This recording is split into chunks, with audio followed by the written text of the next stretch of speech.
Cool. Hi. Start. So today I'm speaking to Rhea, and she wears many, many, many hats. She trained as a lawyer, and in the very early days of her career, achieved her ultimate dream, which is not a small dream, to change the law in the UK. Rhea is also currently the co-host of the podcast Karma's My Bitch, as well as the co-author of a 3-book series on the topic. And the reason I wanted to share her story today is because, well, firstly, you have an amazing, soothing voice, and I'm so happy everyone's going to hear it. But more importantly, I have learned so much on domestic violence just from our conversations. And this is a difficult, I think it's a very difficult subject for many, including myself. But you make it approachable and informative, which I think is the first step towards awareness and helping others. Yeah. Welcome. Thank you for having me. So, can we start with, I guess, the very beginning? How did you go into such a quick pivot from law to social impact? It's funny because I kind of fell into it. And I feel like probably throughout this whole podcast, I'll probably say that a lot more than I should. But I did kind of fall into it. When I was at university, I ended up studying law and sociology. And there was one overlap for me that made sense, which was looking at rape and the way it was being treated in society and the way it was being treated in the law. But when I looked at that, I was like, wait a second, they're actually remarkably different. The way the law looks at rape and the way society actually, the impact of it, they're not matching up. And we're having really low conviction rates. It's just not quite right. And so it kind of stayed in my head. And even though I followed the path that one should do, you go to law school, you start working in a law firm, it never left me. And so I had a lot of panic attacks. I really wasn't doing well at the law firm. When you started? When I started, yeah. Because I think there was a part of me that knew I was meant to be doing something else. Well, I think that there was obviously the societal challenges, right? People assuming that the reason why you're leaving the law firm is because you can't hack it, or it's not right for you, or why can't you just fit into the box that we're all fitting into? Why do you have to go do something different? You're basing this whole change in career on, I know, some essays you wrote when you were at university. And at that point, I was very good at making my intuition a footnote. I was very good at silencing it with my mind, silencing it with a show, silencing it with other people's opinions. I didn't really believe I could listen to myself. Yeah. But my body literally wouldn't let me. And for that, I'm actually very weirdly grateful. So it almost sounds like actually your first challenge was working in law and realizing that that's not where you're supposed to be, even though that's what you had studied and trained for. Yeah. And then taking that leap of faith to pivot into something that is quite difficult to start into, if I understood correctly. Yeah, no, totally. Because actually at that time, when I wanted to work in rape, there weren't really very many rape charities out there. Yeah. It wasn't something that was easy, because if I wanted to go into the legal aspect of it, there was either working for the Crown Prosecution Service, which is where you'd be prosecuting, but you're working for the government, effectively the civil service, or you're defending. And I wasn't wanting to do the defending stuff. So I kind of was just start going, what do I do here? How do I do it? So in lieu of knowing anything else, I actually went back and I did a master's in law, but I specialized in gender violence. So I was like, let's do that. Let's get to a place where I know my shit. Yeah. I wanted to dig a bit deeper, really understand it, but it was still within law. So I did a master's in law, but I specialized in gender violence. So it was a socially acceptable way of doing what I wanted to do. Which is? Doing a master's in law still was palatable, still made sense. I come from an Arabic family. We grow up in a way where I'm not saying that this is like a general, maybe it's generalization. I don't know. But I was very preoccupied what other people thought of me. Yeah. So this was like, well, I'm still doing a master's in law. Yeah. But actually I'm specializing in something I love. It was like keeping the facade. Exactly. And then doing I was playing the game a little bit. Yeah, well, sometimes you have to. Exactly. And what was nice about it was I ended up really learning my shit. Because whereas as an undergrad, it was just an interest, by the time I finished my master's, I was like, I actually do know what I'm talking about now. Um, and I also got to find out that I still cared. It still mattered to me. It was still a passion. Because often I think that the assumption is, oh, I just want to do this because it's easier than this, or it sounds more fun than this, or, Yeah. we make everything very binary, everything's Yeah. very polarizing. And then I think second guess ourselves. constantly. Yeah. So actually being able to go into that and look at it and think, actually, I want to do this Yeah. because I'm really enjoying it even now. And then from there, uh, I guess it was a mixture of luck and fate. I don't know what you'd call it. But I ended up being connected to a lady who was running a charity, a very well-known charity in domestic violence. And I went to go meet her literally to ask her for advice, being like, how do I get into rape? Like, how do I do this? And she said to me, actually, I think you should come and work in domestic violence. Domestic violence is, yes, in DV situations, people do get raped. Yeah. But that is not the forefront of that at all.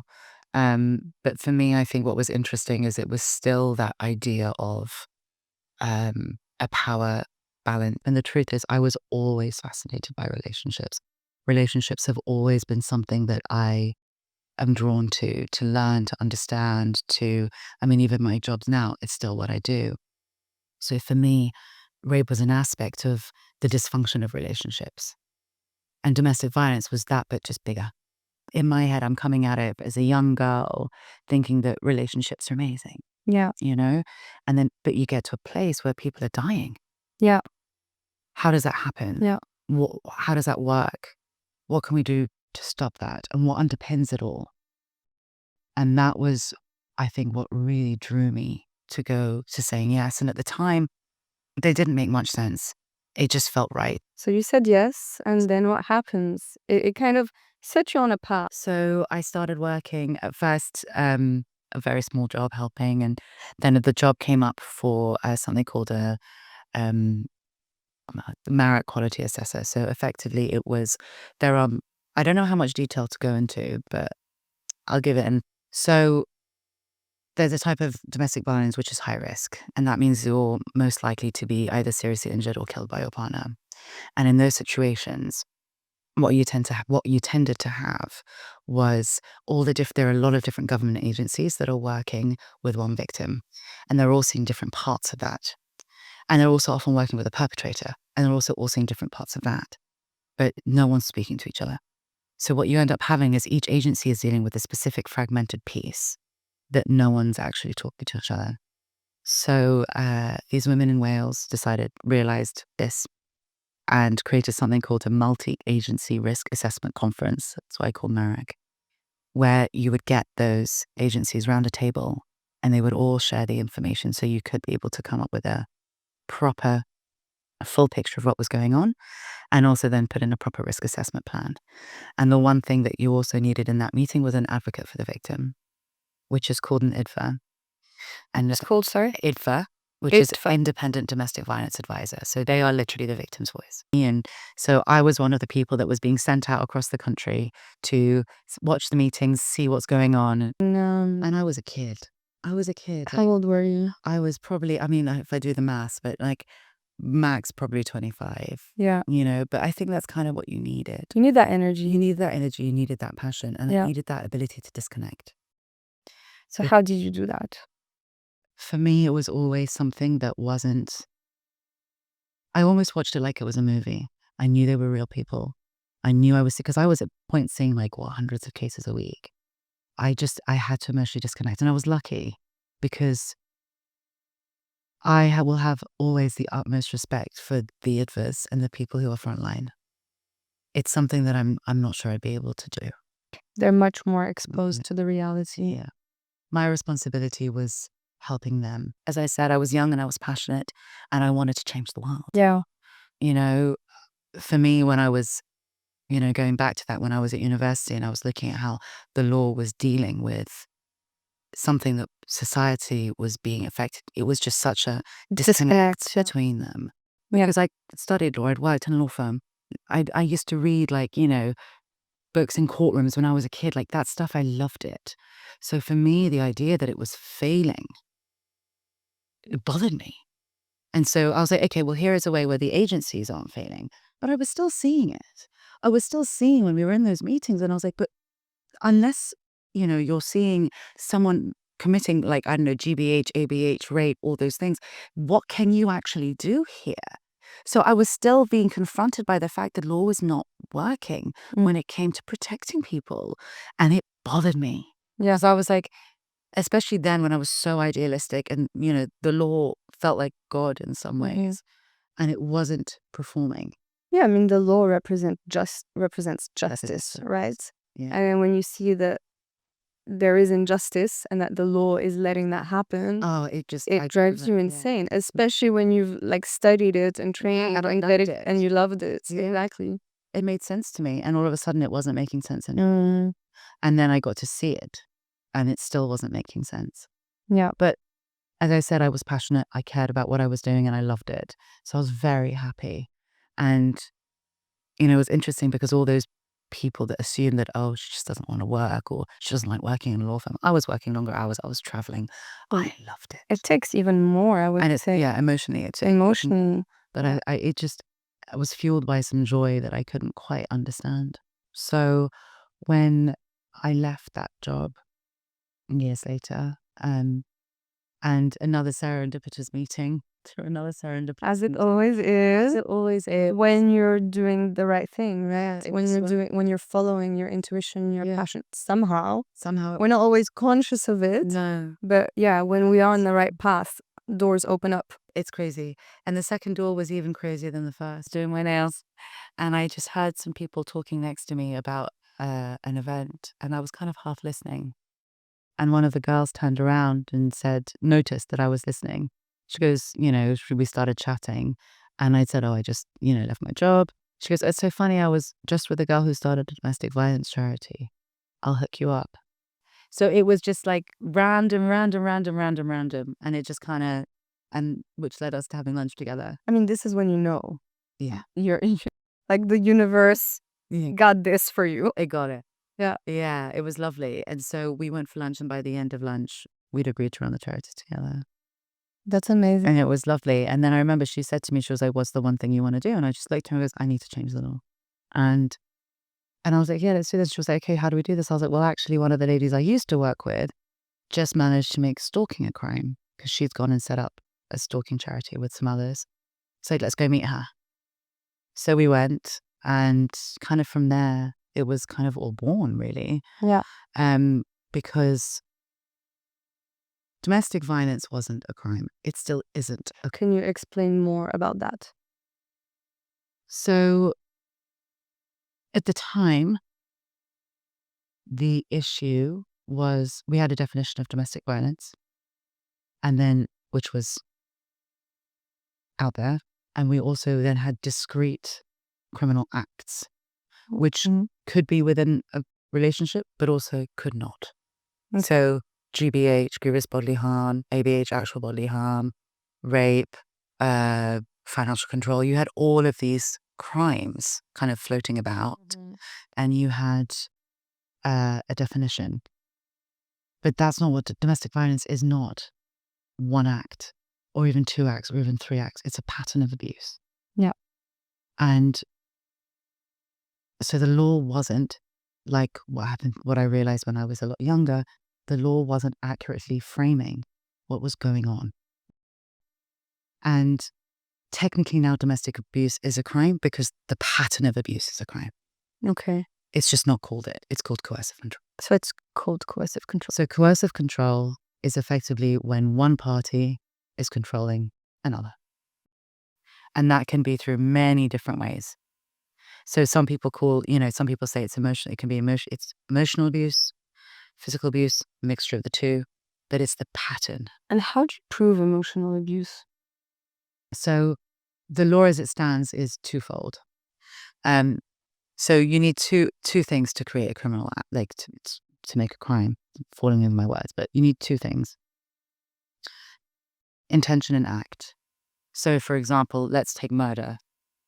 I intend to kill you, and I kill you. If I don't intend to kill you, that's manslaughter. So with coercive control, you need, I intended to control you and I controlled you.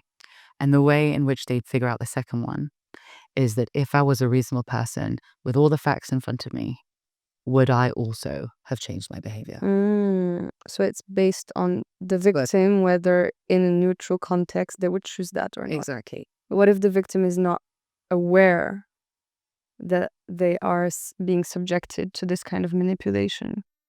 Well, it doesn't, it's not about, it's over time, right? So if I come, eventually you will be aware if you're going to.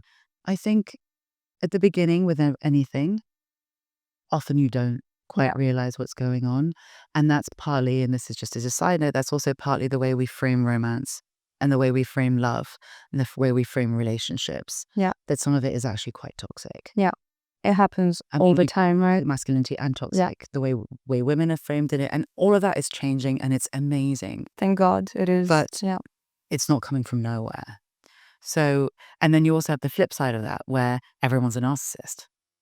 You can't, I can't go into a coffee shop and hear people talking without at least someone saying, oh, he's like a total narc. Like we're bandying about these words in a way that we've kind of normalized them. But actually, when it comes to those kind of relationships, often it is a conscious choice from one party to control another. And often they've done it before. There are now so many interesting resources in movies and shows and things where you see it. It just does, it does start small. It does creep up on you. And I have a lot of compassion for that. You often don't realize you're in it immediately. And sometimes you don't realize it until you're out. Right? We are looking at patterns of abuse that are perpetuating generation over generation over generation. And it is just time for us to break those cycles. And we have to use everything in our arsenals to do that. So our children don't perpetuate the same patterns again. Yeah, that's the only way. That's the only way. And it's not just in domestic violence. It's in all types of relationships that are becoming really dysfunctional. Yeah. And you talk about this in your podcast. So we will get to that. But first, I want to know, and I'm sure people listening want to know, how did you then criminalize or contribute to the criminalization of coercive control in the UK? Like, what is the process for changing the law? You know what? You'd think, having done all the stuff on law, I would have known that. Yeah. But before I went in, I was really lucky. I just had we had an amazing team. Yeah. So we did it together. So it was us, as in Antonia and I. It was the Laura Richards, who at the time was at Paladin, and Women's Aid. And it was the three charities together doing this. I love that. Collaborative work. It was really cool. You know what? I will always think back on it and just be like, that was so cool. I'm imagining Legally Blonde, Ellie Woods kind of energy. We're going to do this. Yeah. Well, obviously, I'm sure it's different. I'm sure me and Antonia really came from that space. Made look at us, and also, I mean, I look a lot younger than I am. So I'd like walk into a place and be like, what's this 10-year-old doing? Yeah. But you need that energy. You need the kind of like naivete, sense of delusion a bit. Yeah, you need the sense of delusion to make things done. I always believe that. Like because if you look at it from that reality lens, you'll tell yourself you can't do it, and then you don't. I needed to believe I could do it, otherwise I never would have done it. Exactly. It's just the number one thing. So actually it has like a lot of different pieces, but effectively, like anything else, you just need a lot of buy-in. So if it's a campaign. Yes, it's a full-on campaign. So I remember the first thing we had, I mean, I'm sure I'll get this order wrong and someone will correct me somewhere, but I remember having a big meeting with the Department of Justice, CPS, all like kind of the big agencies and us, and we were saying this needs to change, and they were coming back, but what about this? But what about this? But there was a lot of that, and then they had a public consultation, and they also consulted other domestic violence charities. They were asking everyone like, what do you think? What should we? And we're out there. Speaking to every MP we can get our hands on, speaking to every like lord or lady we can get our hands on, and we're trying everything just to like get in. And it was an easy sell in many ways, right? It was. I was saying, but at the same time, it's a really hard sell because just like your question, how do you criminalize emotional abuse? And I'm sure there are other parties that are trying to push for their changes. Yes. Yeah. Everything's competition, which I didn't really engage with, to be honest. And again, my naivete slightly kind of allowed me to just kind of be really one track. Yeah, just believe in what you're doing and just focus on that. But honestly, for us, and I will always say this, it was Theresa May. She was the Home Office. She was the Home Secretary at the time. she was very passionate about domestic violence, and she'd done a big report into the police force and how they were handling domestic violence. And it came back and it said that no one understood what coercive control was, which underpinned DV. Which proved your point. And so she came out and goes, we've got to legalize this. Okay, so perfect timing. It was perfect timing. Yeah. And then we went into a meeting with her private secretary and the head at the time of the civil service around this area. And he came back and was like, well, what about this law? What about this law? What about this? And this was where I guess the geek in me came out, because I was like, well, actually, X, Y, Z. What about this case law? What about this? What about this? And I left and I was like, oh shit, maybe I shouldn't have been so, like, was I being aggressive? Like, I shouldn't have maybe done all this thing. The standard kind of like young girl, like, Yeah. seen, not heard. Yeah. But actually, I think it was like an hour later, he came back and was like, I'd like to see copies of those cases. So that was when I guess your legal background, Kind of training, knowledge came in. Yeah. And maybe at that moment you understood why I studied this. There's a reason to everything, and now I see it. Yeah. Yeah. I felt like there had been never a wrong turn. Yeah. Actually, at that point, because I was like, all the things I'd done that I hadn't maybe realized had a point, all had a point. Of course. Yeah. And it was lovely. And so, and then from there, it kind of got a lot smoother. And in that respect. And then they drafted the law and we were brought in to check it. And I was still a law geek. Yeah. I was so excited. Of course. I mean, what a huge achievement. I was so excited. They called us in, we were looking at the law. And again, they were consulting everyone. It wasn't like me specifically. But the law and, the legal geek in me was just so excited. I loved it. Understandably so. It was so cool. Huge. Yeah, it was really cool. And then from there, and then they passed it. And it was under the Serious Crime Act 2015. Coercive control became a crime. And then we helped write the parliamentary guidance. So as to how to implement it. And that was really fun because I was like track changing and that felt really cool. Because the law itself is quite short, right? Yeah. And then you have to provide. You have to provide those guidance. Exactly. Yeah. So and that was really fun. For me, that was the fun part. Yeah, that's the meaty part. That was the meaty part. And I'll never forget, like I just woke up one morning and it was all over the news. But yeah, we campaigned. And I mean, in terms of, Antonio and I were the freshest in terms of, we were with veterans who'd done this before, who knew the process, who knew what to do. And it was a mixture of that and time and passion. And it was the shortest parliamentary campaign in history. I was just about to ask, how long did it take? Less than a year. Less than a year. Wow. And I mean, I don't know. I mean, I feel like I could talk about it for ages, but no, ultimately it was necessary. It was really necessary because whilst technically there is not a crime of domestic violence on the roster within the UK, now the pattern of abuse has been criminalised, which means that you can use that with everything else and people can be jailed. People can be protected. It is something that can be used. And I mean, I'll be frank, before I started working domestic violence, I wouldn't have known what coercive control meant. Yeah. It felt like such a technical term. Yeah. But it also feels quite abstract. Exactly. Yeah. When effectively it's a pattern of abuse. Yeah. I'm so grateful there are people like you in the world doing this work.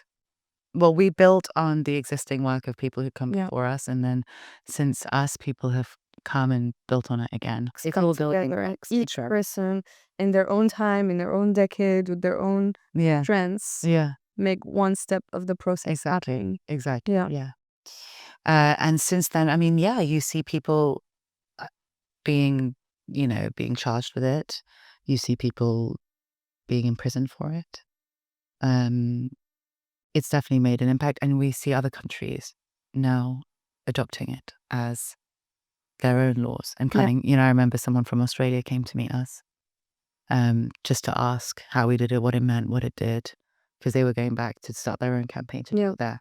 I mean, like anything in the world, once you have a benchmark, just keep going, a precedent, to use American legal yeah. TV show. No. It's totally English as well. You were present perfect word. I was like, that is the word I was looking Then for. it's easier Exactly. to then base it off that and build your case. Exactly. And what are, in your opinion, maybe some of the biggest misconceptions that still exist today around domestic violence?